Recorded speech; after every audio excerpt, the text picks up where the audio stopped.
those deep ties between Jeffrey Epstein and a Wall Street big shot.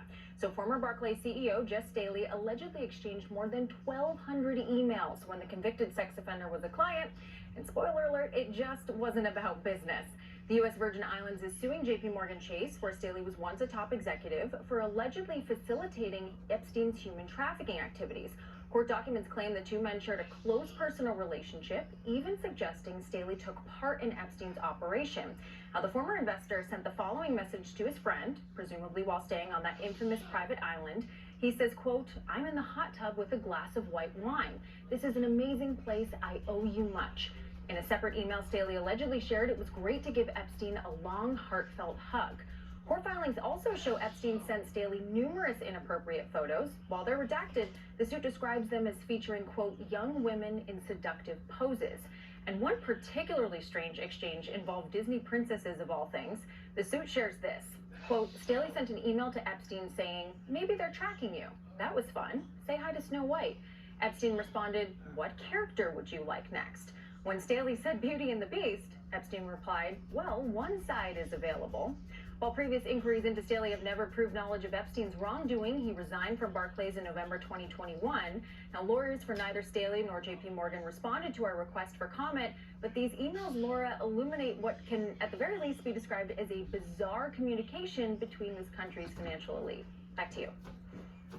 Wow, Kelly, thank you.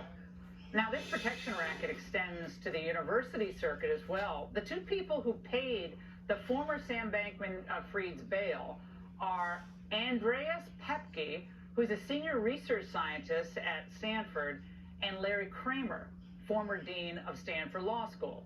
Here now is Genevieve Ross-Decter, CEO of Grit Capital. Genevieve, I'm a big fan of your Twitter feed, so good to see you tonight. Now, why are those names important here? Well, Larry Kramer in particular, because he was the former dean of the law school at Stanford, where both Sam Bankman-Fried's parents taught. But more than that, he was close family friends to the parents, especially Barbara.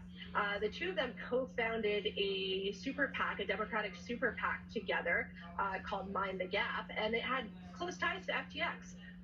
In fact, FTX donated $1 million to this super PAC.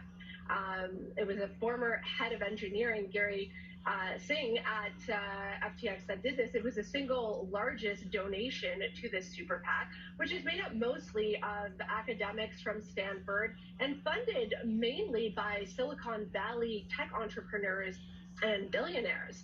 And so what's interesting now is that the CEO, the new CEO of FTX, who's overseeing the bankruptcy proceeding, John Ray, he has asked all companies, charities, and politicians who received any money from FTX to return it. And he's not being Mr. Nice Guy anymore. A few months ago, he was asking people to, kindly return the money. And now he's saying by February 28th, they need to return the money or else. Thank you for watching. Please subscribe. And the entire money, the full pot of money that was requested, though, as you pointed out online, is millions, right? So how does this all end up to be millions and millions? The number doesn't add up. Yeah, it's several hundred millions of dollars that needs to be returned. So far, there's been 6 million loosely committed to be returned. We know that Sam Bankman-Fried was personally the second largest donor to the Democratic Party during the last presidential election, giving personally $5 million to President Biden. So it's time for people to step up and make the right decision and set an example, because this money belongs to the customers of FTX.